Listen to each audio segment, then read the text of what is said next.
Okay, so now we're into section 2 of chapter 2, and we're going to talk about measured numbers and significant figures. Significant figures. And I will tell you that these two concepts are related, of course, but the relevance of them may not be obvious to you until you've used them for a while. So, our learning goal is to identify a number as measured or exact. Identify a number as measured or exact. Am I doing something funny with my hand here? Okay. And determine the number of sig figs. All right. So let's move on. So measured numbers are the numbers obtained when you measure a quantity such as your height, your weight, or temperature. Okay. Length, of course, is also a measured number. So to write a measured number, we do two things. Number one, we observe the numerical values on the marked lines, right? And then two, we estimate the value of the number. This is the big deal right here. We estimate the value of the number between the marks, okay? The estimated number is the final number of your measured number. The estimated number is the last digit in your measured number, okay? So let's look at an example here. So here I'm measuring a piece of wood. The top one in A, I'm measuring a piece of wood, right? You're measuring a piece of wood here. Measuring a piece of wood. Where's my marker here? Measuring a piece of wood with the marker, right? And can you see that it is greater than 4 and less than 5, right? So I'm going to say 4 something, okay? But now I have to estimate the distance between the two marks, and it looks like it's about halfway. So I'm going to say 4.5. My handwriting is just terrible today. 4.5 centimeters, right? And so that's the way that you measure this one. Now here we go, okay, looks like it's maybe the same piece of wood, but here we're going to go, okay, so it looks like it's greater than 4, but aha, look at, that's 4.1, 4.2, 4.3, 4.4, and 4.5. It looks like it's between 4.4, 4.5 and 4.6. So we're going to write 4.4, we're going to write 4.5, because those are what the marks say. And then we have to estimate that last number, right? So let me get rid of these little marker here. And can you see that it looks like it may be halfway between that mark and that mark, right?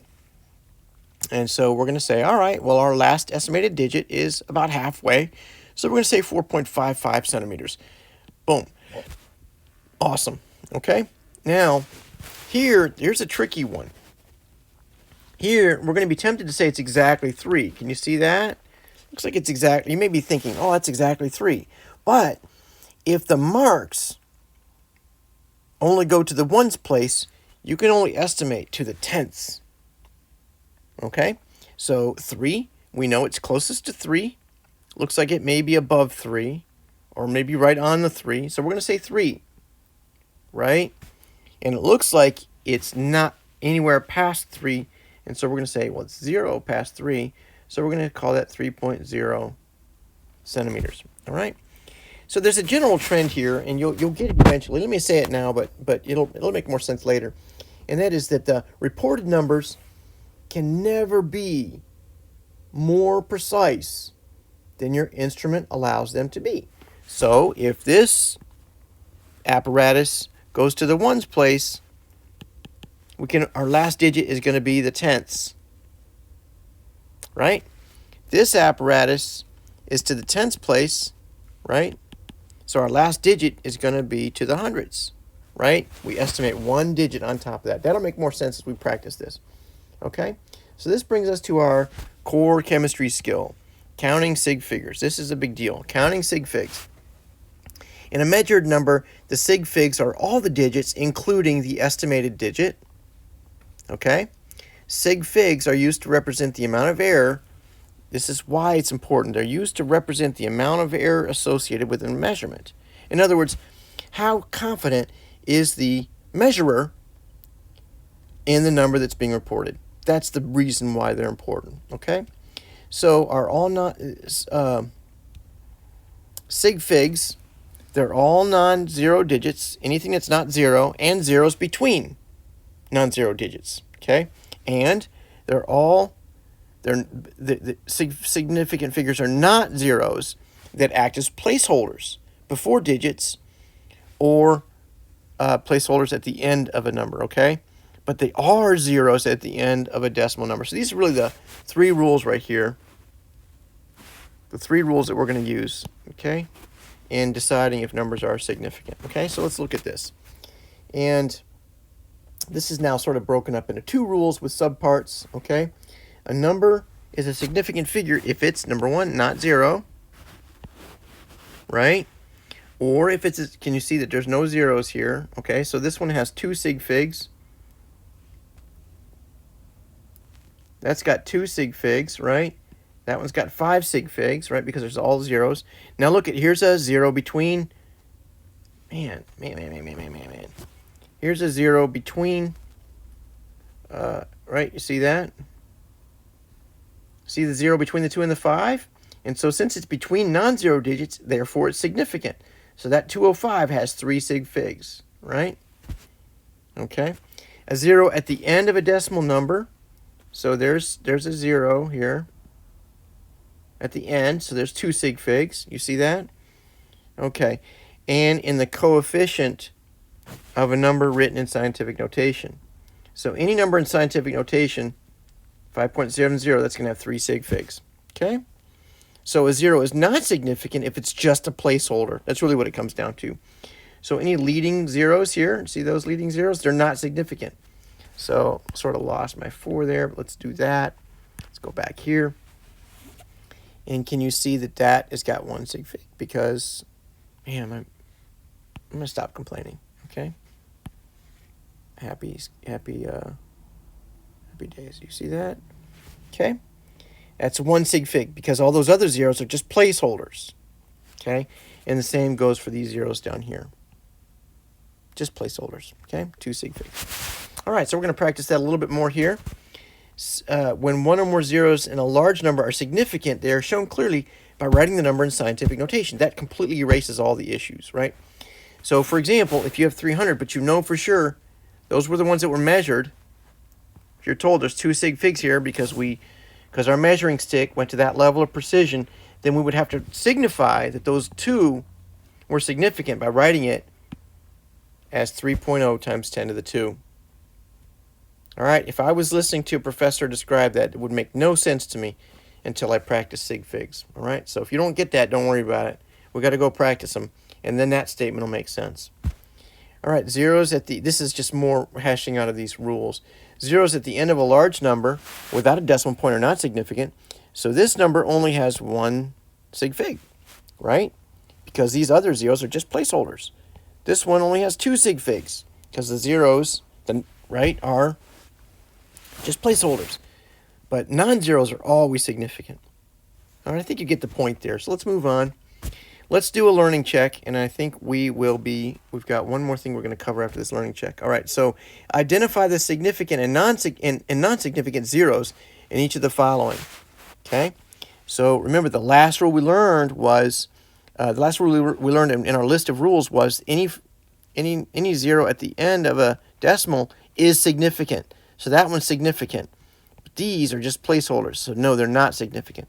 So this is going to be 2.650 times 10 to the 3 times 10 to the minus 3, right? Because it's a small number, so it's going to be minus 3. Okay?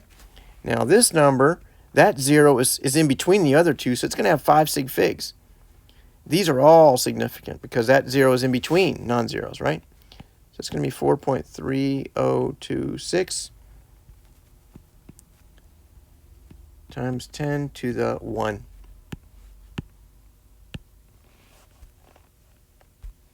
Okay? And this number, now that's a significant because it's in between non-zeros, right? But these are just placeholders. So this number is going to be 1.0.